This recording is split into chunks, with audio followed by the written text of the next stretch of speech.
ಸರ್ಕಾರದ ಜನವಿರೋಧಿ ನೀತಿಯನ್ನು ವಿರೋಧಿಸಿ ಅಖಿಲ ಭಾರತ ರೈತ ಸಂಘಟನೆ, ಕೇರಳ ರೈತರ ಕರ್ಷಕ ತೋಸಿಲಾಳಿ ಯೂನಿಯನ್ ಹಾಗೂ ಸಿಐಟಿಯು ಸಂಘಟನೆಗಳ ನೇತೃತ್ವದಲ್ಲಿ ಸೇವ್ ಇಂಡಿಯಾ ದಿನದ ಅಂಗವಾಗಿ ಹೊಸಂಗಡಿಯಲ್ಲಿ ಧರಣಿ ನಡೆಯಿತು. ಕಾರ್ಮಿಕ ರೈತ ವಿರುದ್ಧ ನಿಯಮಗಳನ್ನು ಹಿಂತೆಗೆಯಿರಿ, ವಿದ್ಯುತ್ ಖಾಸಗೀಕರಣವನ್ನು ತಡೆಯಿರಿ, ವಾರ್ಷಿಕ ಉತ್ಪನ್ನಗಳನ್ನು ಶೇಖರಿಸಿ ಶೇಕಡ 50ರಷ್ಟು ಬೆಂಬಲ ಬೆಲೆ ನೀಡಿ, ಸಾರ್ವಜನಿಕ ಸಂಸ್ಥೆಗಳನ್ನು ಖಾಸಗೀಕರಣ ನಿಲ್ಲಿಸಿ, ಪೆಟ್ರೋಲ್, ಡೀಸೆಲ್, ಅಡುಗೆ ಅನಿಲ ಬೆಲೆ ಕಡಿತಗೊಳಿಸಿ, ಅಸಂಘಟಿತ ಕರಾರ್ ಕಾರ್ಮಿಕರಿಗೆ ಮಿನಿಮಮ್ ಬೆಲೆ ನಿಗದಿಪಡಿಸಿ, ಸಾಮಾಜಿಕ ಸುರಕ್ಷೆ ನೀಡಿ, ಕಾರ್ಮಿಕರಿಗೆ ₹600 ಸಂಬಳ, 200 ದಿನ ಕೆಲಸ ನೀಡಿ, ಕೋವಿಡ್ ವ್ಯಾಕ್ಸಿನ್ ಉಚಿತವಾಗಿ ನೀಡಿ ಎಂಬೆಲ್ಲ ಬೇಡಿಕೆಗಳನ್ನು ಮುಂದಿಟ್ಟು ಪ್ರತಿಭಟನೆ ನಡೆಸಿದ್ರು.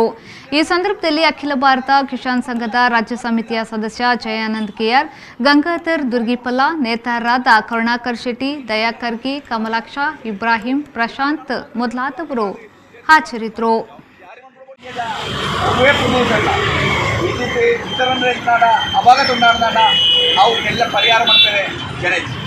ಕೇಂದ್ರ ಗೌರ್ಮೆಂಟ್ ತಪ್ಪಾಗಿ ನೀತಿಗೆ ಎದುರಾಗಿ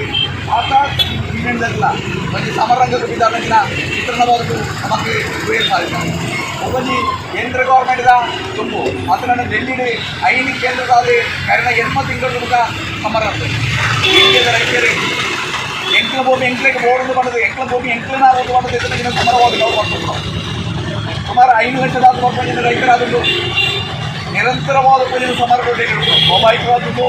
ರೈತರನ್ನ ಡೆಲ್ಲಿ ಸಮರವನ್ನು ಸಮಯದಲ್ಲಿ ಕೋರುವುದು ಕೃಷಿ ಮಂತ್ರಿಗಳ ಚಿತ್ರಣ ಇದ್ರೆ ಕೃಷಿ ಮಂತ್ರಿಗಳ ಪ್ರಮೇಯ ಉಂಟಾದು ಅದನ್ನು ನಾವು ಎಂಕ್ಲ ಜೀವನ ಮರ ಹೋರಾಟವಾದದ್ದು ಎಂಕ್ಲಿನ ಭೂಮಿನೇ ಸಂರಕ್ಷಣೆ ಮಂತ್ರಿಗಳ ಹೋರಾಟವಾದದ್ದು ರೈತರ ಮಾಡೋದು ಅಂಚ ರೈತರ ನಿರಂತರವಾದ 5 ದಿನ ಸಮರನಾದನ್ನು ಡೆಲ್ಲಿ ಆ ರೈತರನ್ನ ಸಮರನು ಕೂದಲಕ್ಕಾದನ್ನು ಮೋದಿ ಗೌರ್ಮೆಂಟ್